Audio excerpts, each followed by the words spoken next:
Discourse podcast. We are We here. back. One week hiatus. Yeah.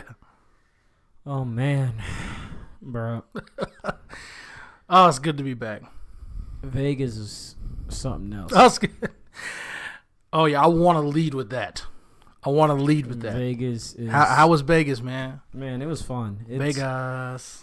It's fun because like there's just so much to do. Oh yeah. In that area and like within the strip and everything Vegas, but also beyond that and outside of it.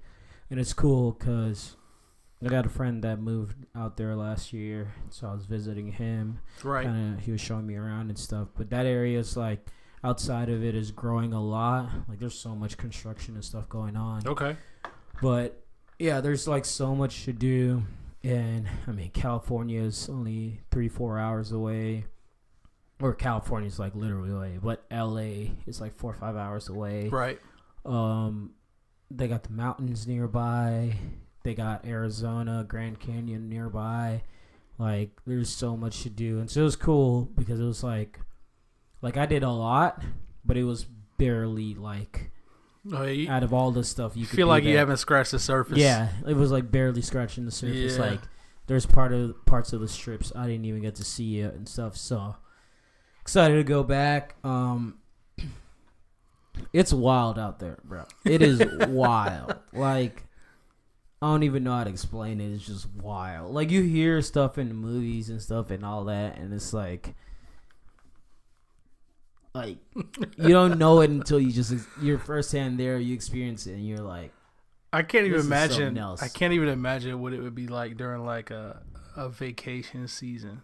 oh, and that's like while I was there, this was like kind of the first week of spring break. Well, So okay, there I was about like- to ask that. Yeah. Yeah, so it was like, so this wasn't even like peak spring break period. This is like just a kickoff of it, and Yeah. that was already like a little crazy. One of the things I wanted to do was go to one of like the pool clubs, but the weather was nice out there. It was usually in the high 60s, low 70s, but at night it got a little chilly. So it was never like great pool weather. And even then, like, some of them were open, but I just never made it out. But, like, I couldn't imagine it, like, in the next couple of weeks, once it starts warming up there, like, it's even more wild. And so, but it was mad fun. There, like, went to a bunch of shows, saw Jabberwocky's show. Hey. They got a residency at MGM.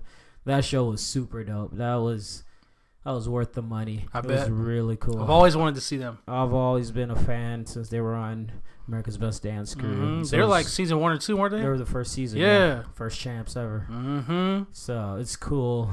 Finally getting to see them. It was an entertaining show. It was funny so we saw them Thursday night.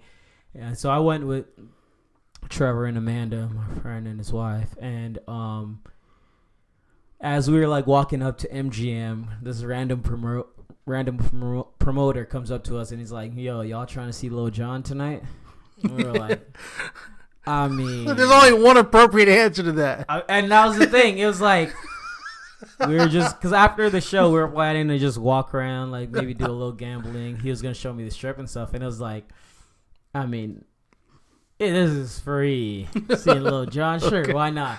So he like puts us on the guest list or whatever. We're like, cool. And so at first I couldn't get in. Like at first he was like, "Oh, I don't know if you're gonna be able to get in," because I had like my tennis shoes on, and you're supposed to like wear anything but sneakers. And he was like, "Yo," I was like, "Look, I'm gonna just try to get away with it anyway." And so the whole time I was freaking out while we were in line, but luckily, and they were like, some of the security guards were like eyeing my shoes and stuff, but. I mean, there were cats up. Like, they say they have a strict dress code, but then also you see some dudes walk in with, like, T-shirts and stuff, and I'm like... House shoes. Yeah, I was like... Like, for the most part, 95% of the people in their dress are all nice and stuff, but it's Right. like, you get those dudes that Mhm. dress janky, but... So we get in, and it was hype, but the thing that's, like, annoying, and... Because I saw a show Thursday night, Friday night, and Saturday night, and, like... Each night, the main person got on later and later. So, like, Thursday night, Lil Jon didn't come on probably till 1. Friday, I went to see Calvin Harris. He probably didn't come on closer till 1:30. Whew. And then, damn, Saturday night, my God. Saturday night / Sunday morning was hell. Saturday night, I went to go see 2 Chainz, which was so hype. But the issue was, like, daylight savings. Right. So, 2 Chainz didn't come on until, like, 2. Yeah. But with the time change, it was essentially 3. Right. So he came on for about an hour. And after that, like, the club announced, it was like, all right, now we're going to Dre's after hours. And yeah, the name of the club was Dre's. And I was like, after hours. And later I was talking with the girl on the strip. This is after hours. Like, later I was talking with a girl that lives, like, in Vegas. And she was just telling me a little of, like, about Dre's and stuff like that. And she was all like, oh yeah, Dre is usually, like, closes at like 8 a.m. I was like, what? That's disgusting. People go home and go to bed. Yeah, I was That's like, what they do. that is disgusting. And I mean, that's how basically, like, Friday, Saturday, Sunday, and Monday, basically the day started for us at like noon. Minus Sunday because Trevor had to go to church, and now, like, I ended up waking up to go there. But, like, Friday was gross. We woke up at like noon. That's when the sun has now stopped descending. Yeah. And it is going to start descending from that point. Noon, and we were just like, oh my gosh. This is not okay. Saturday was Saturday, we, like, woke up close, like, noon, went to get lunch, aka freaking lunch, breakfast first meal at like of the day. 2, 3. Yes. And after that we went on hikes. So it was crazy, but yeah, like, it's mad wild. It's one, I don't even know how to describe it, but it's a lot of fun. Like, I was thinking, because I was there with, like, Trevor and stuff, but I was like, man, I can't wait to go back with the boys. Like, if I go with, like, Fred, Tyrone, like, James and them guys, bro, we might die. Like, we like, I don't think we might not make it back. We might not make it back. Right. We might not make it back because somebody losing their money. I know. Somebody just getting lost in general. Oh my gosh. It's oh my god. But I'm excited. Sign me up for the next cruise. Vegas? Woo! Your boy's just gonna be taking a long nap. I might get up. Put some money down a little bit, and then go eat. That was the thing. That's what I'm gonna do. I'm gonna eat. I'm gonna eat a ton. Yeah, bro. That was like, bro, you can eat in Vegas. I went in with, I was planning to spend, like, some money gambling and stuff, playing blackjack, because I like blackjack a lot. But I ended up, like, when you're first there, it's just intimidating because it's like you can't walk to the table looking all nervous and stuff and all. And so, like, from the get-go, I kind of played my hand because I was just, like, nervous. Like, I ain't, like, it was first time and stuff. And so from the first night, I was immediately shook. So I resorted from playing blackjack, and I just played a lot of, like, the penny slots and stuff.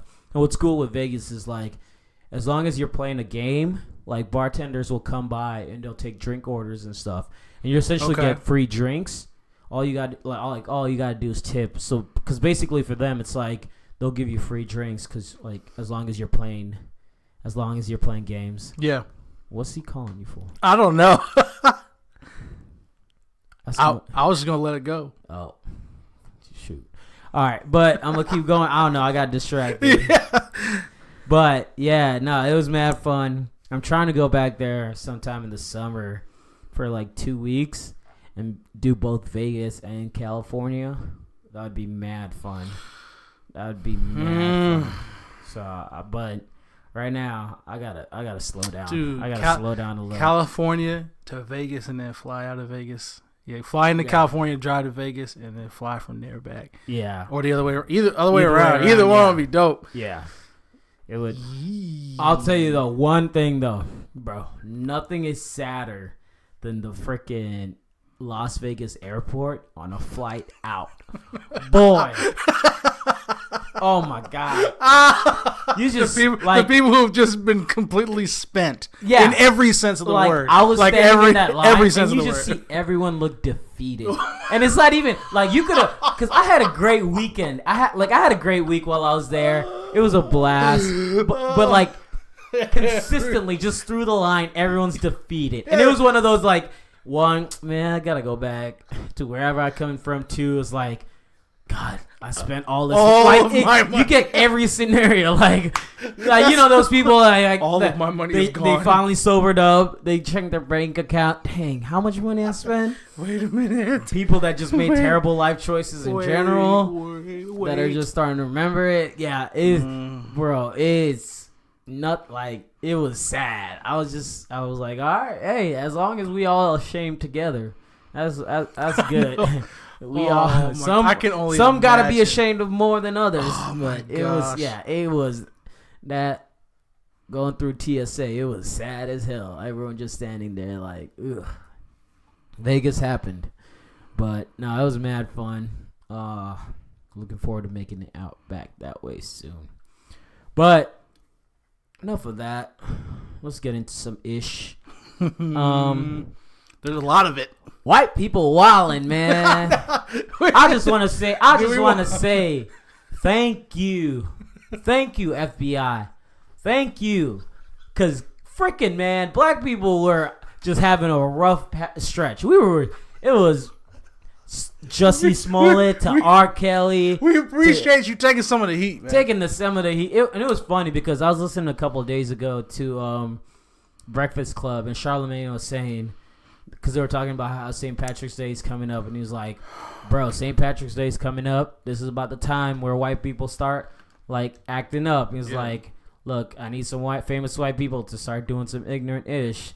And, like, he was joking about it and stuff. And I was like, that's pretty funny and all. And then legit later that day, the FBI news came out about, like, Lori Loughlin and the other girl. Yeah. Oh, what's the other chick's name? Lori Loughlin's the one that I know. Yeah. I don't know the other one. I don't know. The other chick. Yeah. But whatever. If you don't know it by now, what happened was basically the FBI like came out about this huge investigation where it was like a college fraud, basically. Like, it's...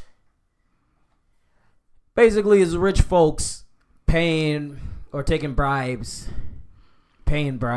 however way you want to pronounce it, as a way to get their kids into colleges. Unfortunately, USC, my school I cheer for, is one of those schools involved among all that. But yeah, the story's wild. Like, there's like, I think it was like 45 names that got caught up in this, and like Lori Loughlin and this other chick.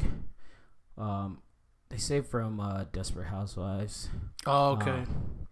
But both of them were the main culprits. They're the ones that made headlines. Yeah, I'm just so thankful.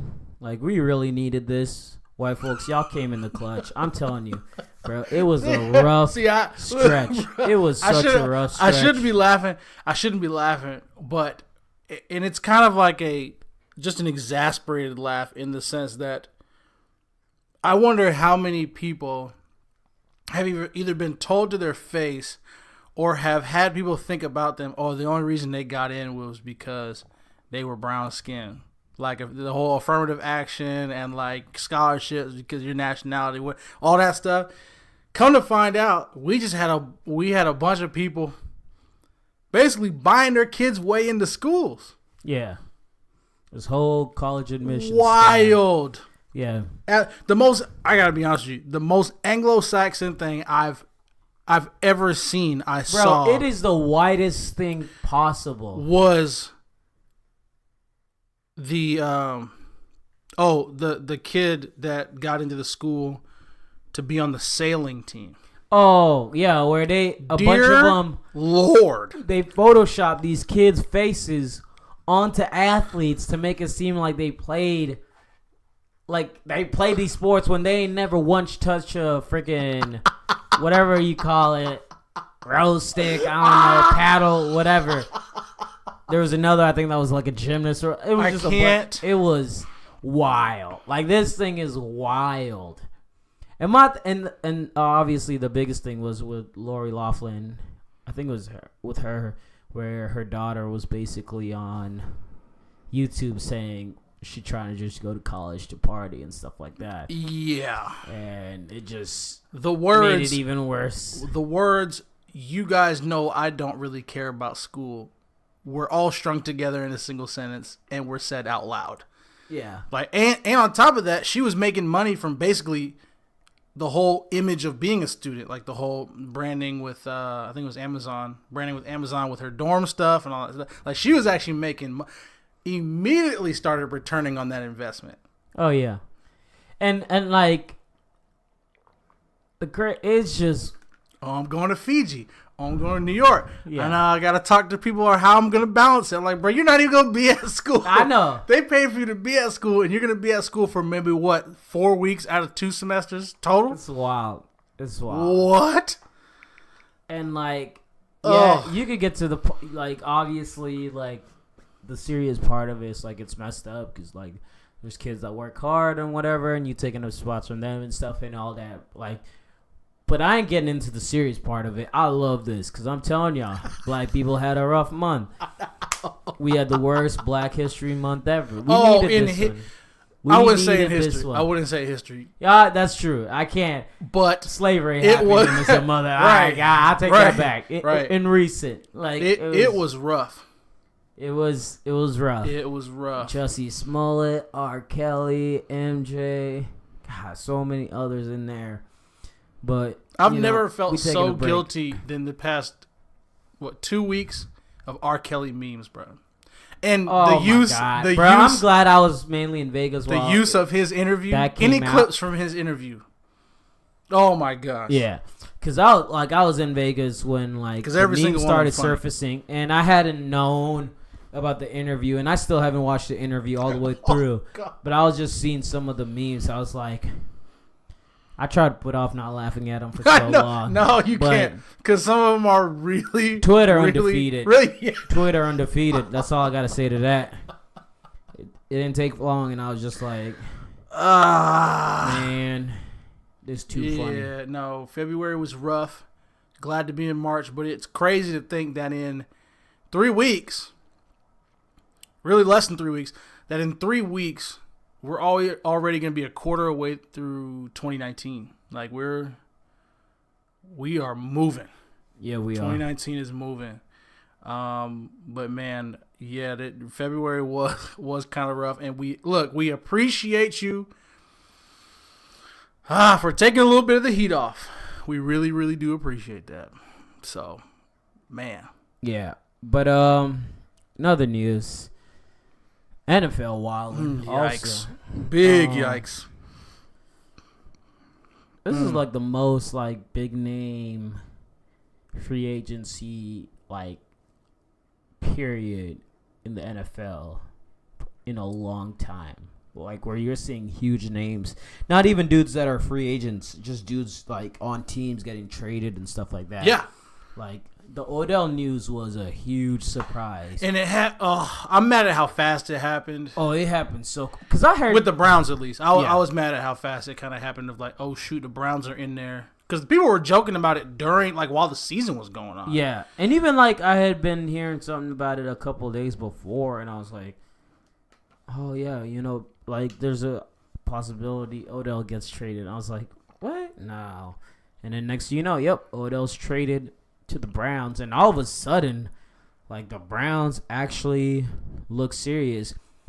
I hate Baker Mayfield. I think he's a douche. I think he is kind of. I think my problem with Baker Mayfield is he falls in that category of he's white, so he can get away with his ish. Right. And if you look at his history, dude's a piece of shit, and he's gotten away with a lot of crap.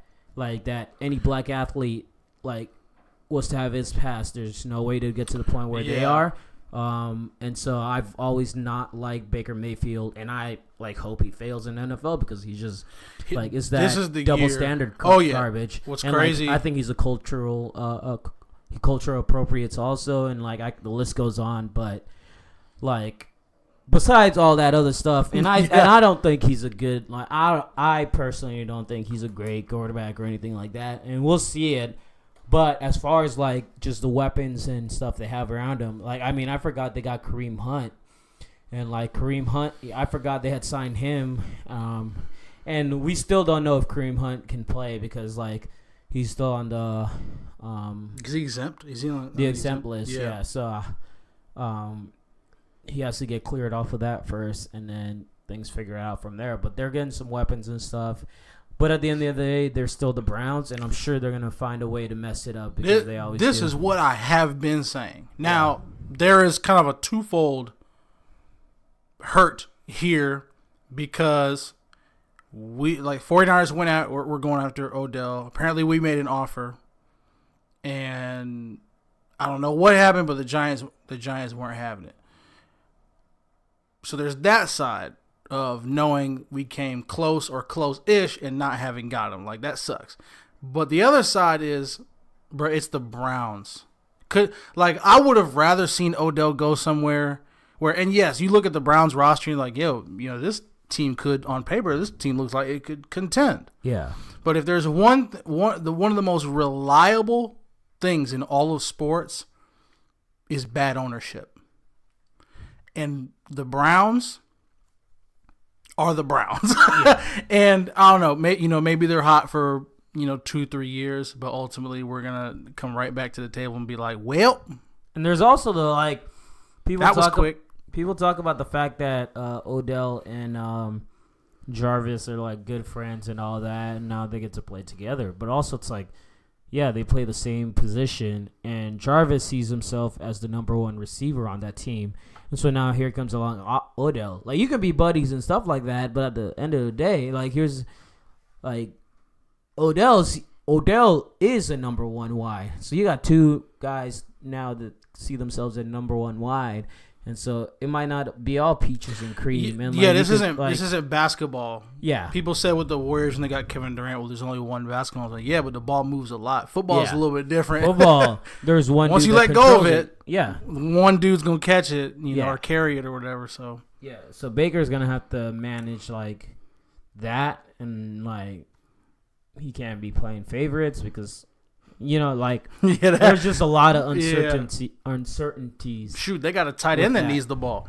Yeah. They got Njoku and obviously Hunt, who's one of the better receiving running backs in the game. So, yeah. And they got Chubb also. Yeah, so it's and wait till the winter comes. Imagine if they're 2-4. Oh yeah, and we're in December. All the cats are gonna be so tired of it. All they need to start is they need to lose the first 3 out of 4 games or something like that, and it's already they lose the first 2 games and it's a wrap. And then you remember 0-2. Yeah, you're 0-2 and you live in Cleveland. It's a wrap. That's your current situation. It won't take long for that thing to blow up. Yeah. And just turn up pretty bad. Right. But and then. Antonio Brown. Antonio Brown is a Raider. Yeah. What's funny is AB's a Raider, OBJ is a Brown, and Le'Veon signed. Was it early on today or last night? Late last night. Le'Veon signed with the Jets, and it felt super anticlimactic. Yeah. Yeah, Le'Veon's was weird because he signed 4-year, 52, and he essentially $37 million of that's guaranteed, and then he's making $13 a year. And when I saw his deal, I was just like, I feel like that's pretty low. But I also yeah, because I don't remember what I think Gurley's got the most right now. I don't remember what his contract is, but it just seemed especially for what he for him holding out and all, I was expecting him to 4 or 5 years for 67. I don't know. I was expecting him to get in the 20 million a year something range, or essentially what Antonio Brown did. Cause right. Antonio Brown's is what something ridiculous. Yeah, I can't remember what it was because Pittsburgh's contract, part of the Raiders agreeing to take him is they actually restructured it so that he would make more money per year over the next 2 years. So he was already getting, I believe it was like 17 million, and he's going to get around 20 million per year for the next 2 years. Antonio Brown's 3-year haul will increase from 38.92 million to 50 million per source. No New Year's will be. So yeah, he upped his money a lot. No, he really did, and I again, like, so he's essentially getting 19.8 million per year. He getting quarterback money. Yeah, he's getting quarterback. He's getting money. quarterback money. And as wild as that sounds, I was talking to somebody Monday night about the money that the 49ers gave Quan Alexander. And the thing is, those first couple guys to go, everybody always like, oh my gosh, like overpaid. The reality is the NFL is making bank. And I don't know if y'all know how like money works, but if the salary cap goes up $3 to $4 million every year for all 30 or 32 teams, I forget. But say like all 30 teams. That's $120 million that they're giving each team to pay its players. Increasingly every year. So like sometimes we'll look at a player's contract, we'll go, man, that's a lot of money. But in like 2 years from now, they're not even going to be in the top 10 most paid people in the league because those contracts get crazier. Those contracts get wilder. But to make it even year. like more, just show how stupid the NFL is as far as like their contract and what they pay their players compared to other leagues.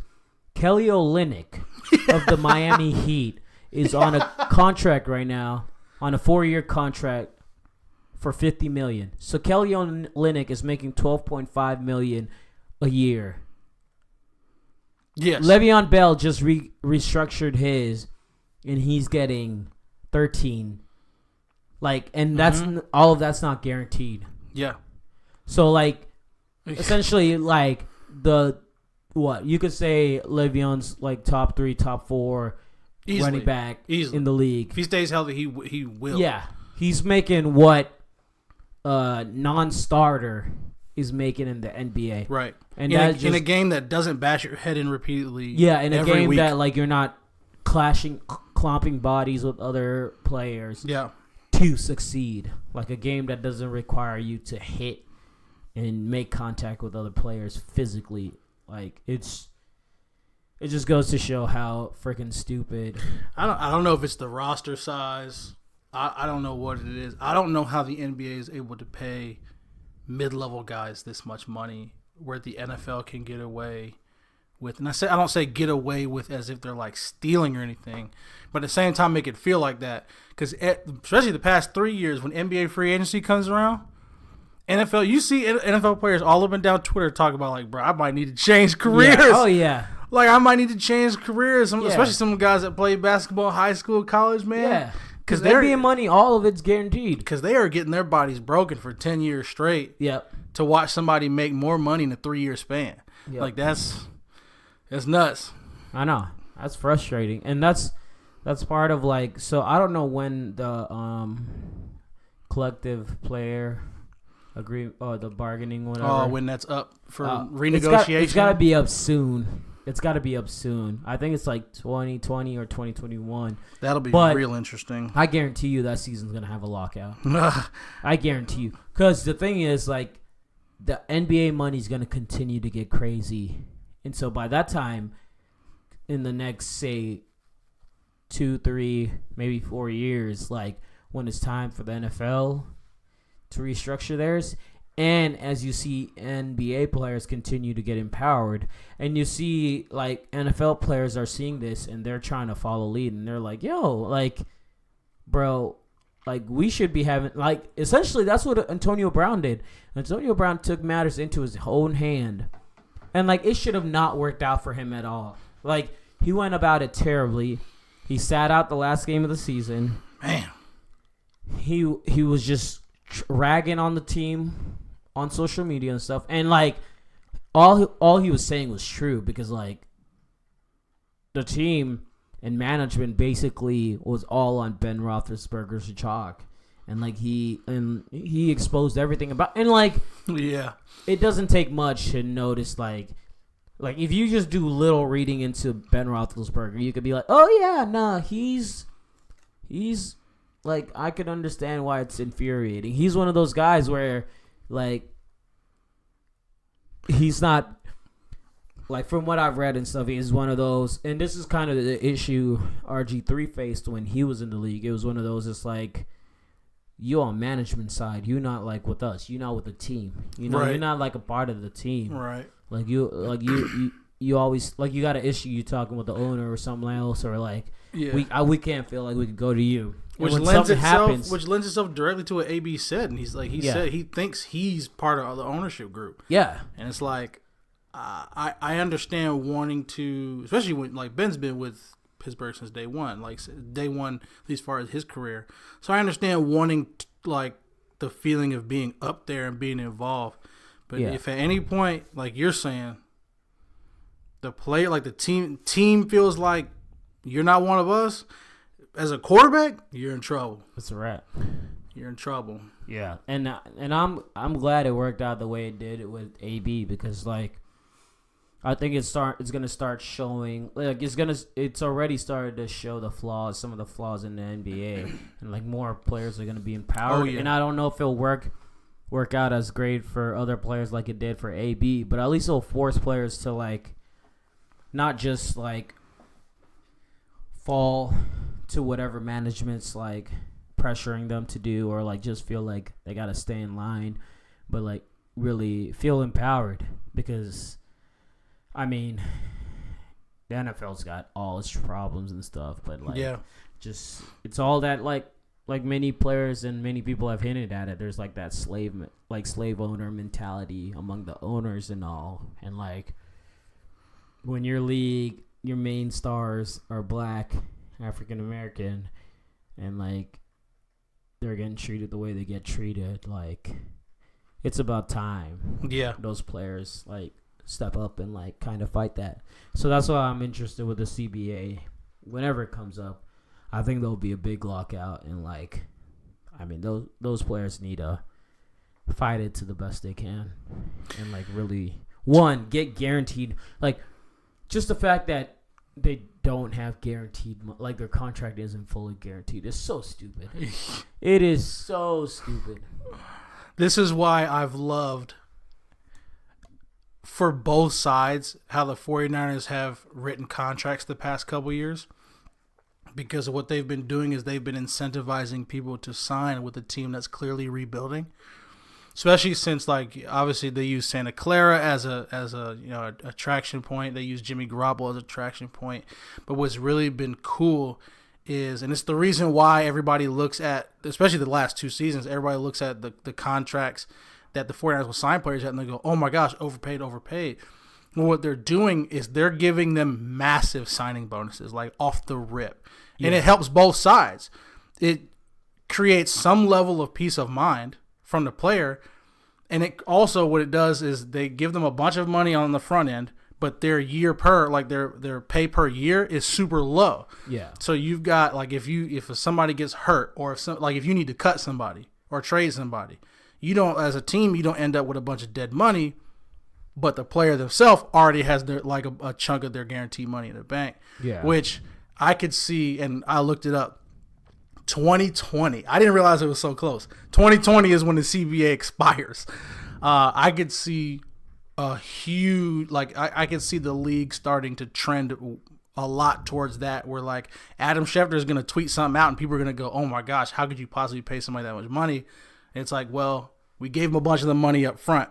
He's not getting paid as much per year. Yeah. Because you can, like, and you've seen it. You can say you could pay somebody $17 million, but like if that dude gets hurt, you can be like, cut him, and then the dude $17 million becomes $5 million. It's nothing. So no, I can see the league definitely starting to trend towards making sure they get the majority of their guaranteed money up front.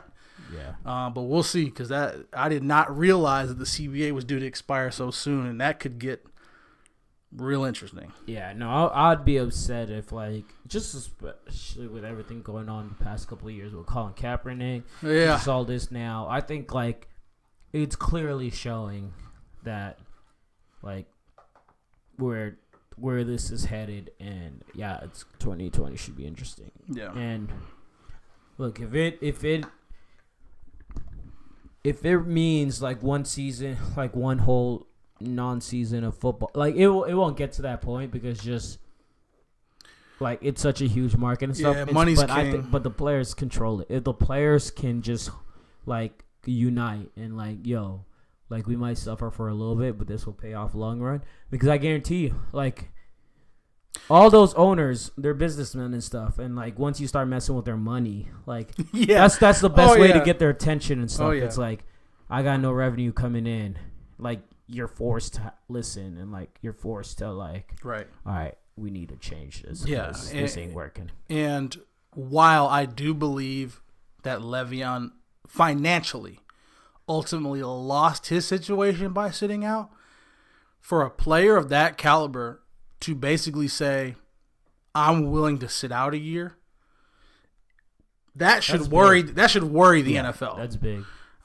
Because if it gets to a place where it's like, hey, look, like we had a 10-year no opt-out clause in the 2011 CBA.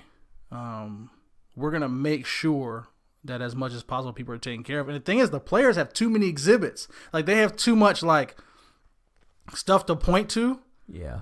As you talk about over the past couple of years, they have way too many things to point to and go, hey, this is why we need to lock this up. This is why we need to lock this up. Whether it be the political stuff, social justice stuff, or even the retirees, the cats who are retired, how we take care of former NFL players, stuff like that. So, yeah, it's going to get wild. But ultimately, I hope the players win out and get what they need, because this whole thing's going to be driven by money anyway. So we'll see how it ends up. So true. But on to NBA. We're going to keep it real short. I hate LeBron James. He's the worst. Box checked. Yep. And that's basically it. But no, no, the one main thing I just want to talk about is basically, and I want to like go fully into just kind of talking about this whole season, LeBron and stuff, but I'm trying to get my guy Corey on to talk about that because he's a huge like LeBron guy and stuff. Right. Because for me, it's easy to just bash it and stuff, and so Same. like it'll be good to have someone on the other side that's like a LeBron, and like I think he'll agree on some stuff, and also we can like disagree on some other stuff and all. But just my main thing is basically like they've basically cashed it in on the season with them announcing like the injury to Ingram, which like that's potentially like a serious injury. Yeah, because I think it's like dealing with blood clots. Yes, like, that's essentially what led to Chris Bosh having to like retire like so early and stuff. So hopefully whatever that is going on with Ingram, it's just a one-time thing. It's not serious. Yeah. Because like it just sucks for him. And even like this, like if you take a look back, like this season has like the Lakers have just been devastated it's with just injuries. One thing after another. Yeah. And like just when it seems like okay, maybe things are starting to come back to normal, it's just another injury, and they've all just been terrible timing, and it's just one of those things in sports, like you just can't control and stuff, which sucks. And so like there's that aspect of it that you gotta take into account, because before LeBron got hurt, like they were on a roll. They were like number 4 in the West and on a nice little like winning streak, or like how at least been winning a decent amount of games. So but yeah, basically after the All-Star break, they lost what? After the All-Star break, LeBron comes out and says playoff mode isn't engaged, and of course they go on to lose the next 5. And basically through losing those 5 games, they essentially just eliminated themselves from the playoffs. Like they made it like their chances of making the playoffs dropped to under 1%, and so they've kind of cashed it in on the season. and Ingram getting injured, and some other guys are just injured and stuff. So they've been pulling up a lot of the D-League players to play on the road and stuff. And one of those guys is Andre Ingram. And so last year, they had the story of Andre Ingram. He's been on. He leading the league. He leading the team in threes, right? Oh, he might be. I don't know. That's I've been boycotting games. But oh no, he's been in the D League like all his career. And like dude's like 33 or whatever. So it was one of those cool stories last year. Like like a D League veteran, played all his career in the D League, and essentially Lakers called him up last year on a 10-day contract, kind of to play like the last 5 or 10, however many games, and it was cool because it was just one of those like dude had been persevering for so long and like finally getting an opportunity to prove himself in the league. And like it was a really cool feel good story. Yeah. And they've recalled him back up this year as the Lakers go on this like next 5-game road trip, and they're like Lakers and ESPN and everyone's doing the same thing again, where they're kind of like feel good story talking about it, and doing all the normal like emotional stuff and just like throwing his face to everyone and all that. And it made me super mad when they did it because I was just like, this is so garbage. This is so garbage. You're going to leverage this dude's grind. You're going to leverage this dude's struggle to take attention off the fact like garbage season. Last year was genuine. Last year was like a heartfelt story. Last year halfway through the season, like not even halfway through the season, the whole season, people didn't have any expectations for the Lakers, and like there wasn't any pressure to make the playoffs or anything like that. Like people knew what to expect from the Lakers, and so like it fit with everything that was going on. But this year, like with all the expectations and just how like basically since the since LeBron's injury, how the not even LeBron's injury, I wouldn't like LeBron's injury kind of started, but it's basically started with the AD stuff. Basically with the AD stuff, like the season's just crashed and burned, and it's been horrible. And it pissed me off when I saw that, because I was just like, yeah, you guys are using this dude as a scapegoat.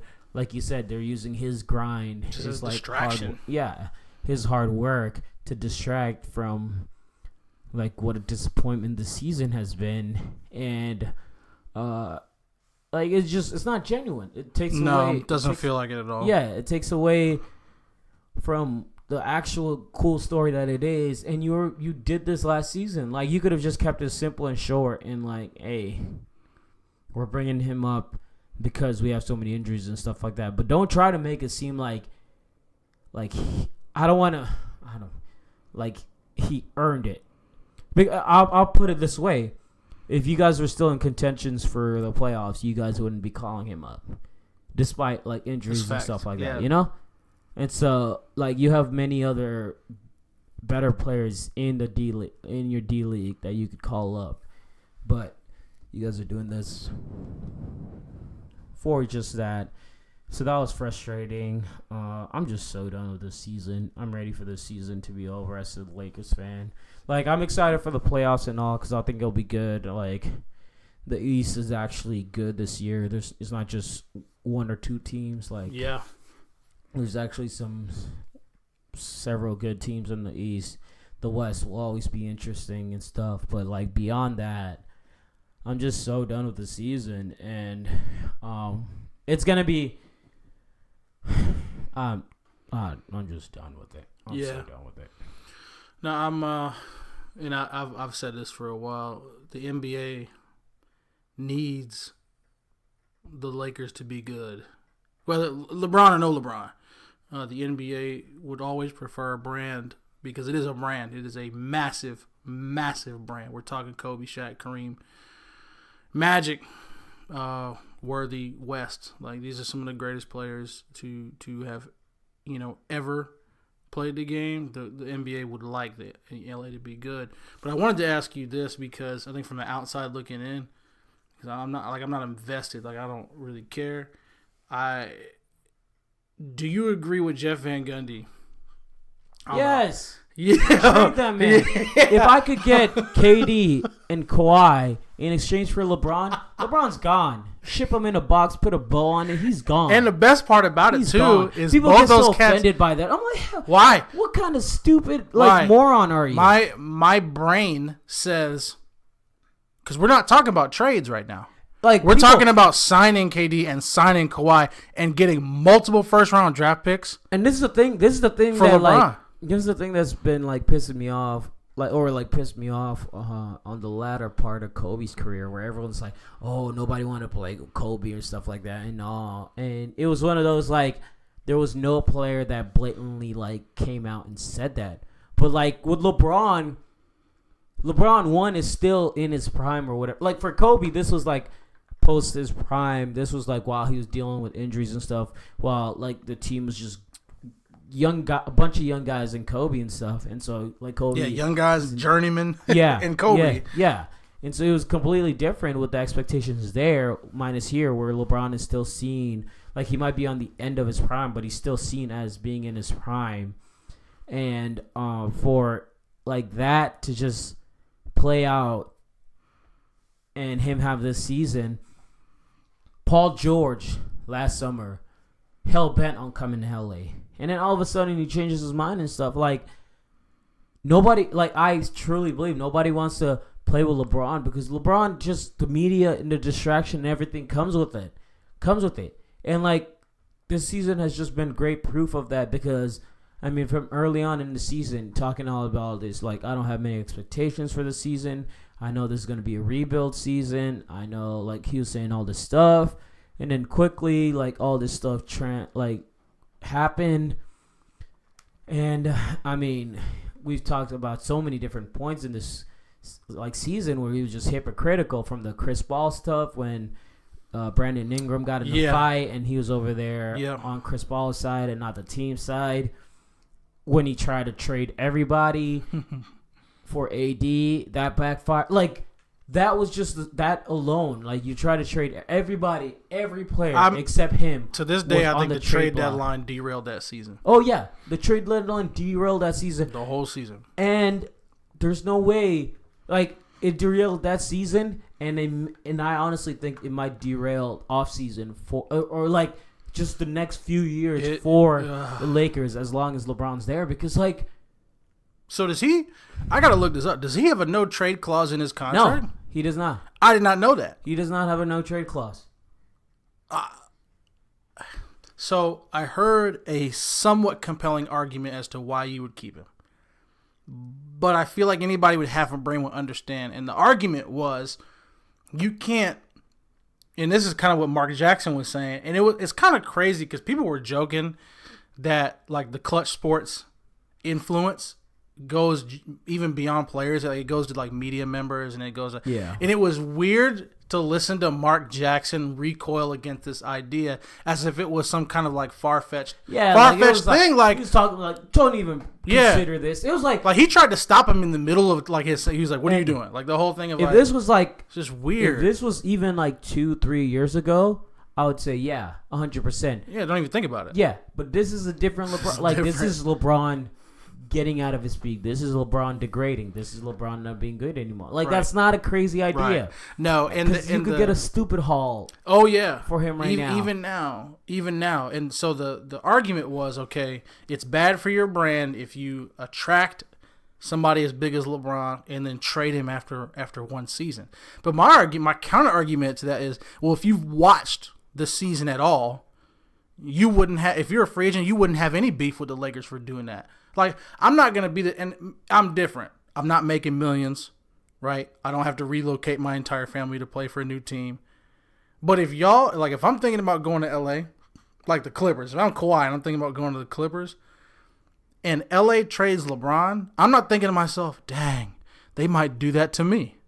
I know they might do it to me because San Antonio just did the same thing. Yeah. DeMar DeRozan. Yeah. Toronto just did the same thing. I'm not worried about whether or not I'm going to get traded because that's everybody. To me, if you're thinking about going to LA and LA trades LeBron, I'm like, that was smart. This is the thing. Just admit you're wrong and move on. Like that was smart. That was a good move. This is the thing. It's simple. It's simple as this. If you have a no trade clause in your contract, you're good. Otherwise than that, expect anything to happen. That's why the Warriors GM literally he will not put those in any of his. That's what's so crazy. People don't realize Steph doesn't even have a no trade clause. Yeah. Think about that.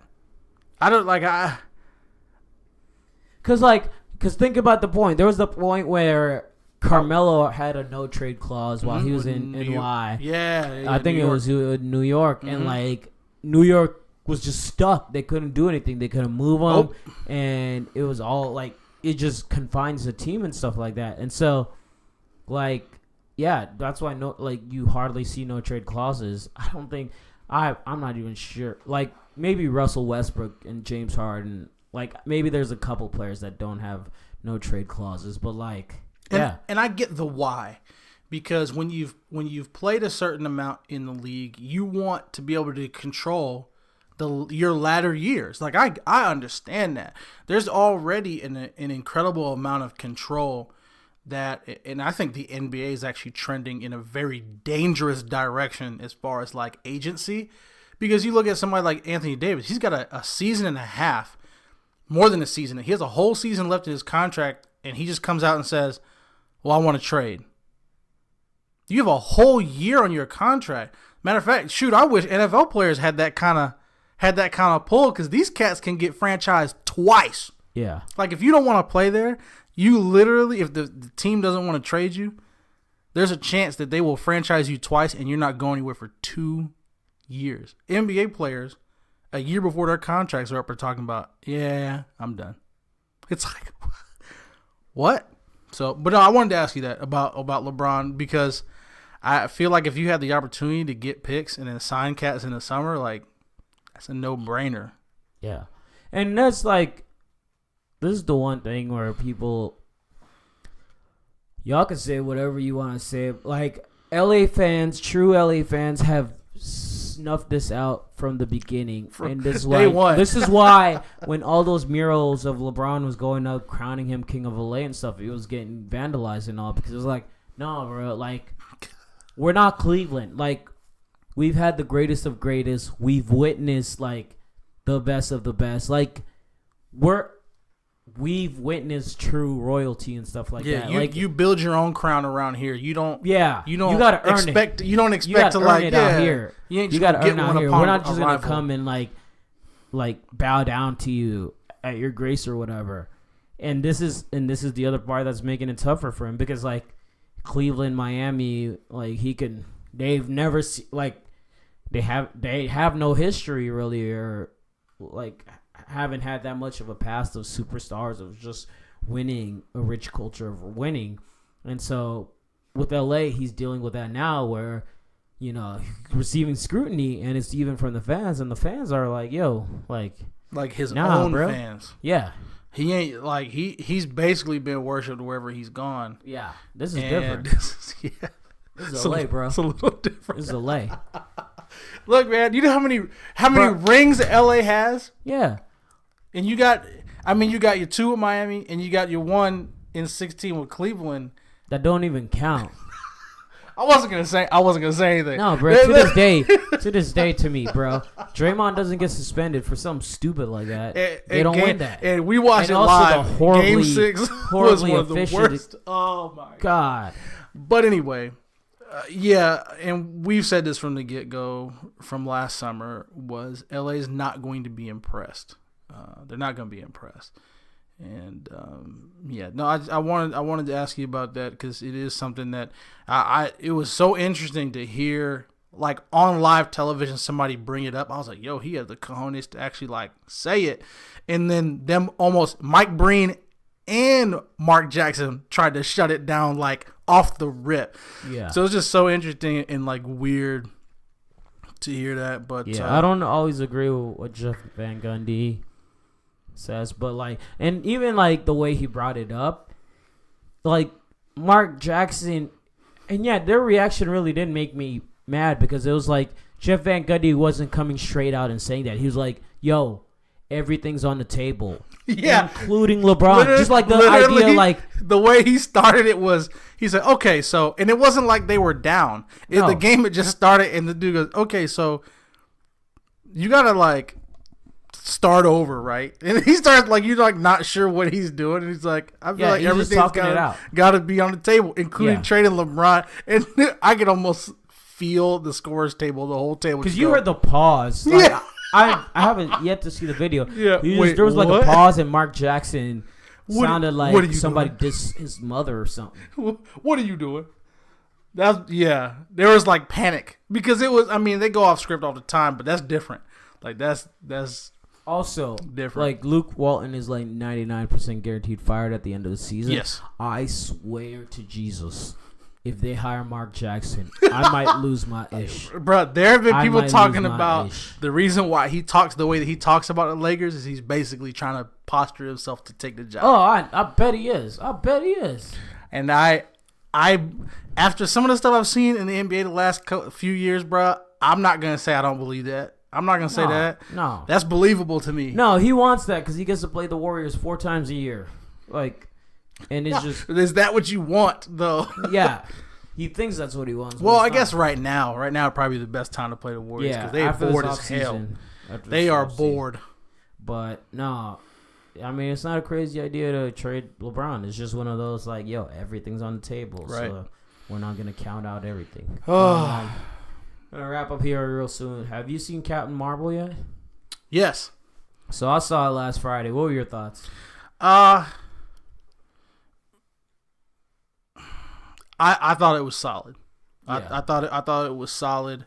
I found myself having to come to its defense a lot the last couple of days, and I think sometimes playing defense for something makes me sound like I think it's the best Marvel movie ever. I don't think that. I do think it was pretty darn good. Yeah. But and this is just me. There may be some people who felt like they were kind of force fed some stuff, and I'm very aware of that when I watch movies in the sense of like, are you trying to like force feed me a social or political agenda? Yeah. So going into the movie, I knew, and we've talked about this even before this movie came out, we were looking forward to Marvel having a strong female character. Yeah. And I think this movie provided that. But I didn't feel like they were like corny with it per se. I don't feel that way. Some people might, and again, like just for blatantly over. Yeah, and because and again, I'm gonna do this as spoiler free as humanly possible for those that haven't seen it yet. But I've had to play some defense for that movie. Not even really for the movie, but just for the concepts that it brings up. I don't know if you saw this getting circulated, but there's a Christian, really, really big Christian website posted an article that basically I thought it was going to be a review of the movie, and it couldn't even manage to be that. It was much more of a statement on where he thought the role for women was going in our current society and what was wrong with it. And it was one of the most... Where do you think the role was going? So... basically, and when I say basically, there's literally a statement in this article that says we've come a long way from Cinderella and Snow White. Women have traded their glass slippers for combat boots, and their, I forget what the Snow White analogy was. And their dresses for bazookas, I believe. Yeah. And it was basically to say that the man's greatest honor is to basically protect the woman, and that the woman's role was basically to be protected, and the way that we honor them best is to protect them and to keep them in a protected role. Yeah. I've already read it 3 times because I wanted to make sure I knew what I was talking about, And I even wrote kind of like a response and like sent it to him, and like I was like, bro, like I follow y'all have solid stuff, but this was like super off base. And I won't get too much just in the religious aspect of it, but one of my primary frustrations with it was it tried to basically say what the role of the man and what the role of the woman was in regards to battle, like war, combat. Yeah. And at no point does he use. There's a Christian website, Christian guy, went to seminary, has his master's in divinity, the whole thing. At no point in the whole article is there scripture at all. At all. Yeah. There's one scripture at the very end, and it basically talks about how the first person that Jesus was looking to protect when he was on the cross was his mom. That's the only scripture reference in the Bible, or in the whole article. I was super offended, not only just because I loved the movie, but because I thought it was insulting to women as a whole. In that, and if you just want to eliminate the whole women going to war thing, I think it is disrespectful to women to say that in the fight in good versus evil, that their role is basically to be protected by us. Yeah. And he brings up the fact that Marvel supposedly injected this feminist idea into the Marvel Cinematic Universe, which would be inaccurate because they've been planning this movie for 5 years. And that she's all of a sudden going to be the one to beat Thanos. And it was so crazy because I'm thinking, dang, Shuri was there, Scarlet Witch was there, Black Widow was there, Mantis was there. Like all the women, all these women were fighting this battle, and he basically said, and you can go back and read it. It's on desiringgod.org. It's still there, and they've reposted like 4 times. That he makes no mention of that group of women. Of all the women, like for those of you that have seen the Marvel movies, of all the women that were involved in the fight versus Thanos, he doesn't bring any of them up. So I had to ask myself, why are we recoiling against the idea that a woman might be not just in the fight, but stronger than the man? So and again, to answer your question straight, I know that was real long winded. I liked the movie. I loved the movie. I thought it was important, and I thought it was well made. Yeah. But some of the backlash that has come from this movie has been unthinkable, absolutely unreal. Yeah. So I saw the movie Friday, and for me, I liked it. I thought it did the job it needed to do. Yeah. It was a filler between Avengers, the last Avengers, and like the next upcoming one. It gave a lot of, if you haven't watched it, I'm gonna spoil some stuff, but it gave a lot of backstory as far as like Nick Fury. Oh yeah. Like stuff about how the Avengers came to be, and like it was just a lot of like backstory on stuff that like as I was watching, I was like, oh, okay. They showed a young what's his buddy's name from Shield? Coulson, yeah. Young Coulson it gave a lot. I thought it was a very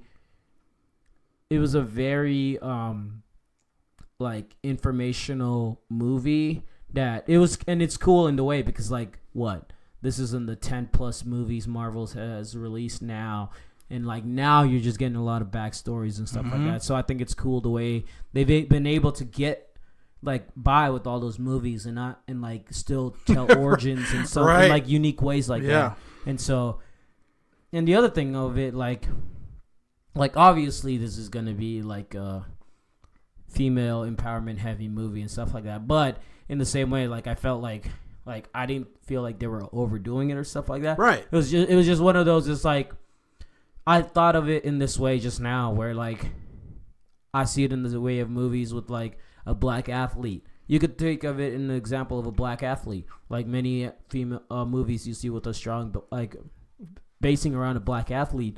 Black athlete is dealing with what? Racism. Right. So like in this movie, of course, they're gonna have it where a female is dealing with sexism and stuff like that. Right. Just she's a combat pilot in the 90s. Yeah. They didn't allow. She was a pilot. It's not like they were flabbergasting anything or exaggerating. They literally did not allow women to fly combat missions. They just kept it real. Yeah, right. It's like it's the reality. How athletes in the 90s or however dealt with racism, you see that in different movies and stuff. Right. Just you're seeing a female with this movie set in the time it was set, dealing with what she dealt with. And, you know, like you can feel like they overdid it or whatever. Like for me, I didn't think so. I thought it was just straightforward. And I mean, one of my favorite parts of it was just the fact of like how her, like the relationship between her and Nick Fury was done so well. And that alone, it really was. And that alone to me, like, that was just my favorite part of the movie, was just how like there was such a great 1-2 punch. Like that other stuff, like I wasn't like, I never felt like I don't want to say the like female empowerment part didn't stand out to me or whatever, but it didn't feel like they were going above and beyond to like prove that. It was just, again, it just felt natural. Yeah, I didn't feel force fed at all. Yeah. So I enjoyed the movie, and yeah, it was just like, simply put, the movie did its job to prepare us for Avengers Endgame. And yeah, I think, like, was it the best Marvel movie ever? No, not even close. Was it like terrible? No, it was a good in-between movie that got the job done. Right. And like enjoyed it. Go watch it. If you're a huge Marvel fan, like you're gonna go watch it regardless. And it's one of those like, you're gonna love this. And it's one of those. This is a comic book, so it's like it's been written. Like this story's been like they're not. That was another beef that I had with the guy, because I was like, so. This character particularly has been around since the early 2000s. Yeah. And the character of Carol Danvers herself has been around since the 70s. I'm like, we can only get so offended at how a character appears on screen because they've just been around. And in the comics, this is the funny part, in the comics, she says, like, she is a feminist. Like, that's kind of her character. Yeah. So to be honest with you, it could have been a lot worse. Like this movie could have gone. This movie could have been a lot worse. And we got people up in arms by the fact that there was no love interest in the movie. Her best friend's basically a single black mother. And thank God, bro.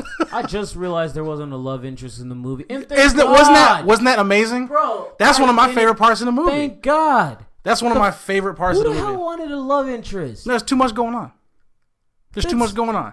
Like, that's so dumb. It's so like, even if I think that's the more of a problematic thing, to have a love interest, because it's always that's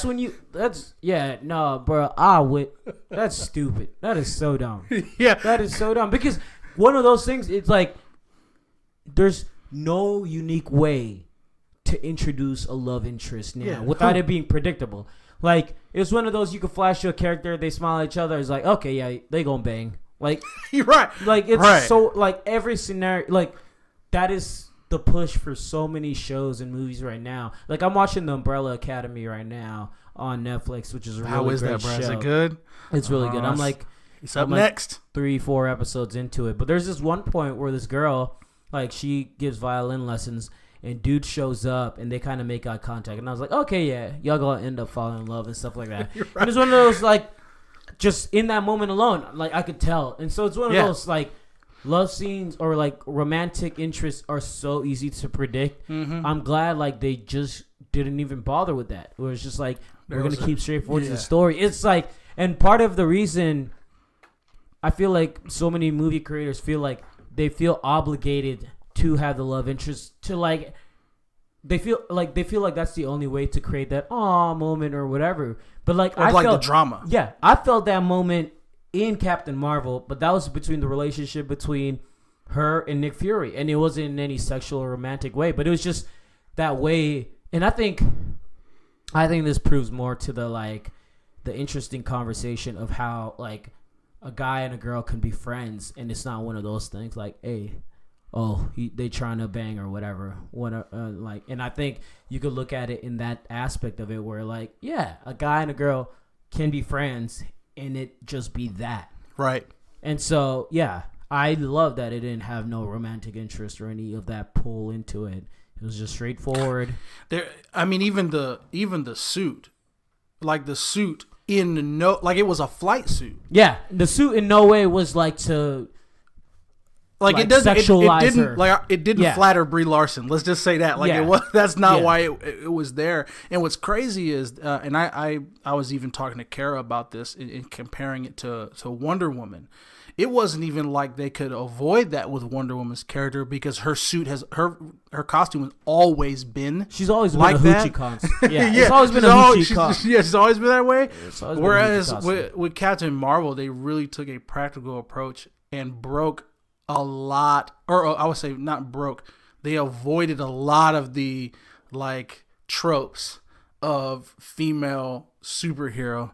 And she comes in, I mean, she whoops tail without again, the love interest or like sexualizing the character, all this stuff that generally gets thrown in there to sell or distract people wasn't there, and it stood on its own as a good movie. And if you've got a problem with a woman coming in and telling Tony Stark and Captain America, "I'm stronger than you, and I'm going to show you that I'm stronger." If you have a problem with that.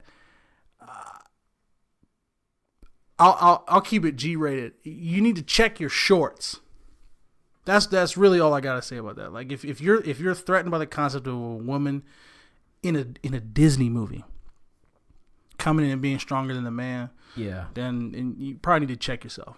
Yeah, and I mean, she just basically like for me. Like me, I saw it with Trevor, and we had the issue of it. Like we had the issue of it with her power, in the sense of like, the same issue I have with Superman, where I'm just like, bro, Superman, you ain't fun. Like, well, you got all these powers and stuff like that, and that's one of those like, I think with, Captain Marvel, if you want to have issues with it, it can't even be a female male type of thing. It's just she's too strong. Yeah. You have the aspect of it is like in the same argument people have against Superman. Like that's simply it. Like that race doesn't have or gender doesn't have to do anything with that aspect of it. Like, right. Well, you saw what happened, and a lot of people don't even talk about this. And this is why I think it's so hard to put the Hulk on screen. You have to put him in a huge mess because in the comics, he's like the most unstoppable person. Yeah. You saw even in Endgame, or not Endgame, but in Infinity War with Thor. When Thor shows up, the movie ends. Yeah. It's over. He just doesn't kill him. Like, that was the thing. He just went for the, like, he tells him, you should have went for the head. Yeah. Thor shows, it's literally Captain Marvel, Thor, and everybody else. So it is hard to put a super powerful character on screen because it's like, you're too powerful. What are you even supposed to do? And so that's why for this movie it's so good, because most of it is just telling the origin and like explaining a lot of things, and like she doesn't get her full power till the last 10 minutes of the movie, right? Which we're totally okay with, because they set it up well, they explain it, and then you're like, oh dang, okay.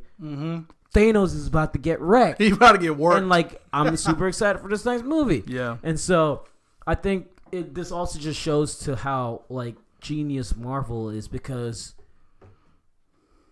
Marvel is just now introducing her as the kind of like the big climax to like just this 10-15 year run they've been doing with the movies, and kind of from, just telling this long story where you see the issue with DC. DC early on has been just throwing out Superman movies. And it gets hard with Superman movies because it's like, bro, like, yeah, your story plot line after a while, it's hard. Okay. Like, what are we going to say now to like make it seem like he's defeated? Because this is the problem I had with Justice League. Justice League was basically whole movie. Like, something happened. I forgot what happened to Superman, but Superman was trying to kill him, right? Yeah, he's brainwashed. He got brainwashed, and Superman was trying to kill him. Head was messed as up. soon as they snapped Superman out of it, boom, kill dude. It was over. Yeah. So it was just like, it's tough. Which makes me think that in Endgame, Thanos is probably not even going to be the biggest problem in that movie. No. Because they've been setting this up for a while. And on top, again, for people who are like, you watch it, like her, even before this movie came out, we've known this. So I'm not really giving anything away, but we know that her powers are basically come from the same place the Infinity Stones do. So like, Thanos is not even going to be the biggest problem in this movie. The I'm curious to see the who Tesseract, right? Yeah, that's right. I'm curious. curious to see. Yeah, I'm curious to see what the real problem is going to be in this movie. But yeah, it is tough putting super powerful characters on the screen, and I do think they did that on purpose in the sense of, okay, we have to kind of. She even says it. I've had one arm tied behind my back this whole time. I think they did that on purpose because if she had the full scope of her powers from the get go, it'd have been kind of boring. Yeah. Because literally the last 10 minutes, she just walks through everybody, and it's like, them. Yeah. Okay. And you weren't upset at that. No, like, you they set it up well. And at that point, wasn't. you were ready. Like, destroy go this in. dude. Yeah, go in, destroy please. these dudes. Yeah. Go in, please. So it was good. So yeah, I enjoyed the movie. It was a solid movie. If you're a huge Avengers fan, even if you're a superhero movie fan, like, go see it because they just do a great job of telling the story. Yeah. And a lot of tie-ins from other Marvel movies too. Yeah. Like, it's just good. Yeah, it's just a straightforward movie. It's pretty funny. I love Samuel L. Jackson. Anything he's in, like, he's great. Yeah. Like, and just the chemistry between those two is really well done. Did you see their carpool karaoke? Oh yeah, amazing. I love her. Amazing. I love her. So that's all we're gonna say. We're gonna get on out of here. I need to eat. Same. Culture Discourse Podcast. You can follow us on Twitter at CDiscoursePod. You can follow me at Thundercat Felix. Why at Thundercat Felix? I don't know. Don't ask. You can follow me at Chase Actually or Top Speed Chase on Instagram. We are out here. We're gonna get some people on call here pretty soon, but we want you to listen. You want to talk Marvel, you want to talk music, you want to talk politics, you want to talk about anything, NFL free agency, NBA, anything that's going on. We got our reckless takes. Yeah. We want to hear yours. We want to hear yours. So anyway. And if it's super reckless, we won't come for your neck. Look, we're coming for your neck. We'll let you know. We will We'll let you know. Culture Discourse Podcast. We out.